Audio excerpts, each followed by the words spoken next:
Hello friends, welcome back to my channel dinner রান্নাঘর। আজকে আমি তোমাদের করে দেখাবো রাজমা। তো এইটা খুব হেলদি একটা ফুড। রাজমা আমাদের ঘরেও খুব সবাই পছন্দ করে, খুব ভালো হয়েছিল খেতে, তাই আমি তোমাদের সাথেও এই রেসিপিটা শেয়ার করছি। তোমরাও বাড়িতে বানিয়ে খেও আর আমাকে অবশ্য করে জানিও কমেন্টস করে কেমন লেগেছে। তো চলো শুরু করা যাক রেসিপিটা।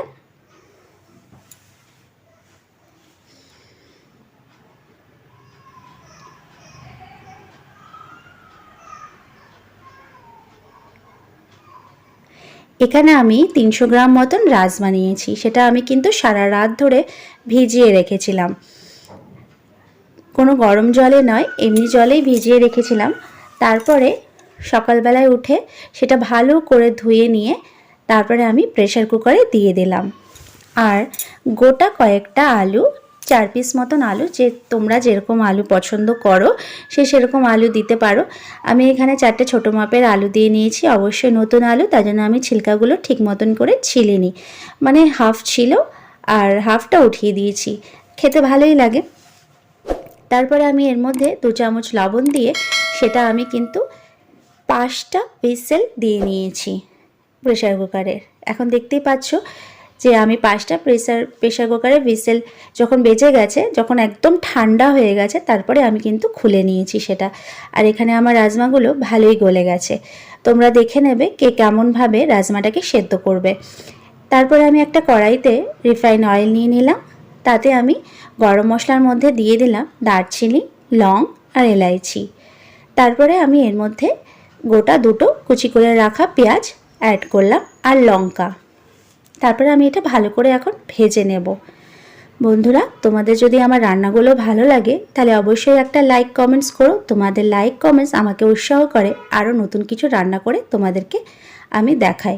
তারপরে আমি এখানে একটা গোটা টমেটো নিয়ে নিয়েছি, সেটা আমি কেটে নিয়েছি 4 পিস করে। তারপরে এর মধ্যে দিয়ে নিলাম, সেটাও আমি ভালো করে ভেজে নেব। যেন টমেটোগুলো গলে যায় তার জন্য আমি কিন্তু একটু লবণ অ্যাড করে নিলাম। তারপরে আমি এটাকে ভালো করে টমেটোটাকে গলিয়ে নিয়ে তারপরে একে একে মশলা অ্যাড করব। তারপরে আমি এখানে দিয়ে নিলাম 1 চামচ মতন আদা রসুন। আদা রসুনটা দিয়েও আমি একটু ভেজে নেব যাতে করে তার কাঁচা গন্ধটা চলে যায়। তারপরে আমি এখানে একে একে মশলা অ্যাড করব। কি কি মশলা দিচ্ছি তোমরা দেখতে থাকো আর ভিডিওটা স্কিপ না করে দেখো, তাহলে কিন্তু অনেক কিছু মিস করে যাবে যদি কেটে কেটে দেখো।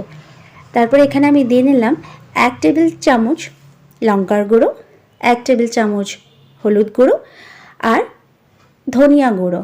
আমি কিন্তু এখানে জিরে গুঁড়ো দিইনি, আমি কিন্তু ধনে গুঁড়ো দিয়ে রান্নাটা করছি। আচ্ছা, এখানে বলে রাখি, তোমরা যদি তোমাদের ঘরে যদি চানা মশলা থাকে তাহলে তোমরা এটার মধ্যে দিতে পারো, রাজমা মশলা থাকলেও তোমরা দিতে পারো, কিন্তু আমার কাছে এই মুহূর্তে কোনো রকম মশলা ছিল না, তার জন্য কিন্তু আমি এইভাবেই বানাচ্ছি। তবে কিন্তু খারাপ লাগেনি, খুব টেস্টি হয়েছিল। তারপরে যখন মশলাটা ভালো করে কষানো হয়ে যাবে আমি এখানে দিয়ে দেবো রাজমাটা। তারপরে আমি আলুগুলো এইভাবে হাত দিয়ে ক্রাশ করে নিয়েছি, কোনো রকম কিন্তু কাটিনি, পিসেস করিনি, জাস্ট ক্রাশ করে নিয়ে আমি এর মধ্যে দিয়ে নিয়েছি। তারপরে ভালো করে কষিয়ে নিয়ে তারপরে একটু সামান্য পরিমাণে জল অ্যাড করব। লবণটা কিন্তু অবশ্যই টেস্ট করে নেবে, কারণ আমি লবণ কিন্তু এখানে সেদ্ধ হওয়ার সময় দিয়ে নিয়েছিলাম। তারপরে জল অ্যাড করলাম, যে যেমন রাখতে চাও মানে থিকনেসটা সে তেমন রাখবে। তারপরে দেখলাম যেটা একটু লবণটা কম হয়েছে টেস্ট করে, তাই জন্য আমি একটু সামান্য পরিমাণে লবণ ছড়িয়ে দিলাম। তোমরা যারা আমার চ্যানেলে নতুন আসছো তারা অবশ্যই কিন্তু সাবস্ক্রাইব করো আমার চ্যানেলটাকে, পাশের বেল আইকনটা প্রেস করে আমার সাথে থেকো। আর যারা সাবস্ক্রাইব করে দেখছো তাদেরকে অসংখ্য ধন্যবাদ। তারপরে সবার শেষে আমি দিয়ে দিলাম কস্তুরি মেথি, অল্প একটু হাতের সাহায্যে ক্রাশ করে নিয়ে আমি এটা দিয়ে কস্তুরি মেথি দিয়ে আমি নামিয়ে নিচ্ছি। একদম রেডি হয়ে গেছে। আমি কিন্তু এরকমই ঝোল রেখেছিলাম। Thanks for watching.